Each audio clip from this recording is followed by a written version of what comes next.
Julius Randle just put out a cryptic Instagram message, and we have to break this down because this contradicts basically what Ian Begley was just talking about with Randle's recovery process maybe not going well. So let's jump right into it, guys. What's up? Welcome back to Knicks Digest. It's Chris here, and we're just going to break this down right now because this could be huge for the New York Knicks and Julius Randle coming back. If you did not see, the other day, Ian Begley said that Julius Randle has not been cleared yet for contact, and there is some concern about why it's taking so long. And then Julius comes out and posts this. He posts a video of him playing basketball, this photo of him shooting, him playing some tennis, and then also just posts of him hanging out with his kids and all. And he said, "It is what you think it is." Clearly, he is getting ready to come back, and that his shoulder has been progressing as he is playing. He's on the court more. He's doing some tennis work, so he's working that shoulder. Also, shout out Emmanuel Quickley for just staying close with his former teammate. Quickley's the GOAT. We all know that. But this is obviously massive for the New York Knicks because we need Julius Randle back if we actually want to see this team compete. The Knicks do not have a lot of scoring options on this roster, especially when Brunson and Randle are not there. Things get really, really bad. Now, Brunson's here right now, but he's facing a ton of double teams because teams can basically just keep getting away with it because the lack of other scorers that do not need to be set up on this New York Knicks roster. I mean, Alec Burks has not been able to create a shot at all.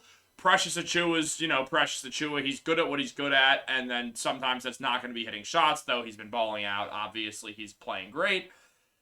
And Dante DiVincenzo is playing way above, or really punching above his weight here because he's shooting too much. I'm trying to word it nicely, but he's shooting too much, and it's not his fault. It's just where the Knicks are at right now. He has to shoot more because, unfortunately for the Knicks, DiVincenzo's basically got to be the second scoring option right now with all these injuries. Now, luckily, as we know, OG Anunoby may be coming back tonight against the Philadelphia 76ers. Or at some point later in the week. So that's a huge scoring punch right there. They'll get around 16 points per game from OG.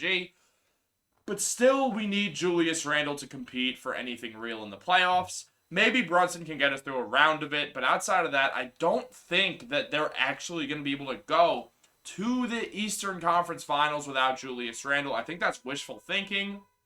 So hopefully that is exactly what happens and that we get Julius Randle back. Now, Tommy Beer commented on this, and he said Randle posted a video of himself on IG getting some shots up and smashing some lefty forehands on the tennis court, shoulders improving. That's very clear. And also, we got some praise from Tom Tibido on Julius Randle. Essentially, what Tibbs had to say is, yeah, it's very light contact. He probably won't know until he gets out there. He's going to have to take a hit and know he's okay. It's just keep doing your exercises. He's working and doing all the work multiple times a day. Something we know about Julius Randle is that he's a crazed competitor. The man's mentor was Kobe Bryant when Kobe was late into his career on the Lakers and Julius was early into his career. We all probably remember the story of when Kobe flipped out on his team and then Julius was just rehabbing his broken leg. And Kobe essentially yells to Julius, "These guys are supposed to make me better. These guys are making me worse." And then Julius just obviously didn't want to go against Kobe. He was like, "Facts, Kobe, yeah." So obviously we know that Julius hails from quite the tree of will to compete. Kobe would have damn near set his own house on fire to win a basketball game. It's just how he was. R.I.P. Mamba. But also, we know Julius is similar. He will do whatever it takes to win. He's going to play injured. He's not someone who's like, "Oh, no, I'm hurt. I don't care. I'm going out and I'm trying to win anyway." That's just how Julius Randle is. He's a winner. He has that hard hat, New York City grinded out mentality. It's why so many Knicks fans love him, though also there are fans that hate him. But it's why we all know how great Julius Randle is for this franchise. And if you look, since January, he's been averaging 26 points per game, 8.5 rebounds, and 5 assists in those 28 games played. Or since December, from December into January. Randle was balling out. He was having a tremendous season. He made the All-Star team. He won't be All-NBA because of this injury. But he is still a 2-time All-NBA player and a 3-time NBA All-Star, all of which are with the New York Knicks. And that's because he is the second best player on this team. It's pretty unequivocal. We all know that. But we need him back if we actually want to be a successful basketball team this season. So hopefully Randle can get back and everything can be okay. If you look here, the New York Knicks are 8-10 without Julius Randle. And I mentioned this in another video. And a comment that I did understand the reasoning of was essentially, okay, well, also OG missed a ton of those games. And the Knicks vastly improved since OG got there. Absolutely true. 100% true. But also Julius Randle was missing. Two things are allowed to be true at once. I'm not saying that the Knicks have went 8-10 solely because they're missing Julius Randle. I understand the injury bug has bitten the Knicks horribly, but it still is worrisome. I don't think getting OG back is going to change things the way that getting Julius Randle back will, because one of them is an all-star level player who is awesome as a second option in the isolation threat. And OG, I don't know, be as awesome as he is and as great as he is, he's not as good as Julius Randle, and the Knicks need both of them to be at their best, and getting one back won't suffice. I'd feel similarly if Julius was coming back and OG wasn't there. It's like, I still don't feel great. I want everyone healthy. I want them both there. I think that's when they're at their best, when everyone is healthy, because it creates elite court spacing. It gives Randle his best opportunity to succeed, and Randle's inside presence mixed with Hartenstein's inside presence is what makes Brunson, DiVincenzo, and OG Anunoby succeed so much on that perimeter. I mean, OG shooting 39% from three, over 50% from the field. Randle's balling out. Brunson's Brunson. DiVincenzo better in smaller volume, obviously. He's been forced into way too big a volume, and it has caused a bit of problems. Though Devo's still been very good. It's not to say that he has not had an awesome season and the best season of his NBA career.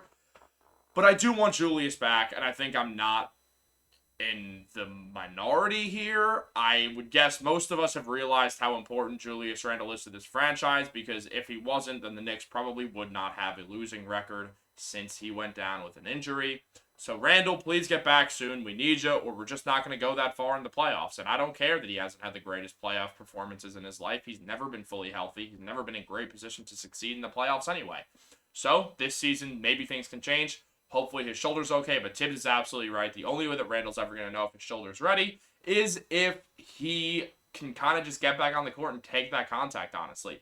And now also to move into a second topic, Jalen Brunson recently shouted out the one, the only, the man behind my hand right there, Carmelo Anthony, as when Brunson was asked, that's the wrong thing, when Brunson was asked about one retired Knick he would most want to add to this Knicks roster, he said Melo.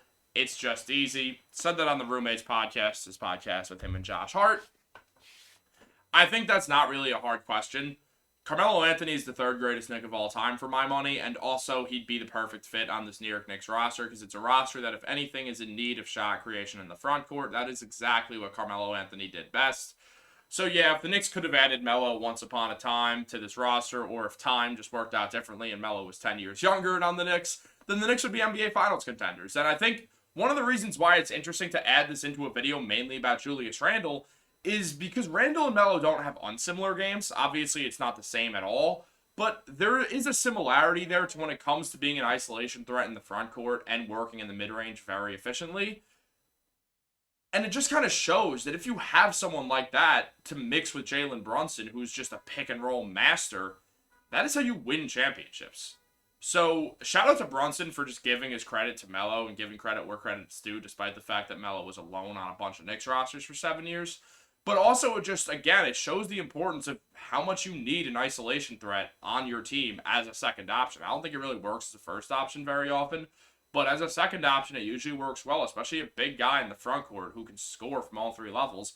Both Melo and Julius Randle are able to do that. Melo obviously better, but Julius can do it also, so I think it does highlight the importance of Julius Randle overall. And I mean, obviously these are just the career stats of 22.5 points.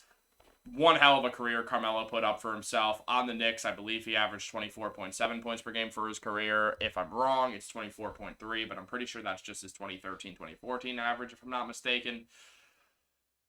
And Randle averages around a similar amount of points. So hopefully Julius Randle can come back is the moral of the story. Guys, make sure to subscribe. Comment down below what you think on Julius Randle coming back. How badly do we need him? How much worse are we without him? Let me know in the comments down below. I'll catch you. Like the video, subscribe to Knicks Digest. Have a great day, and go Knicks!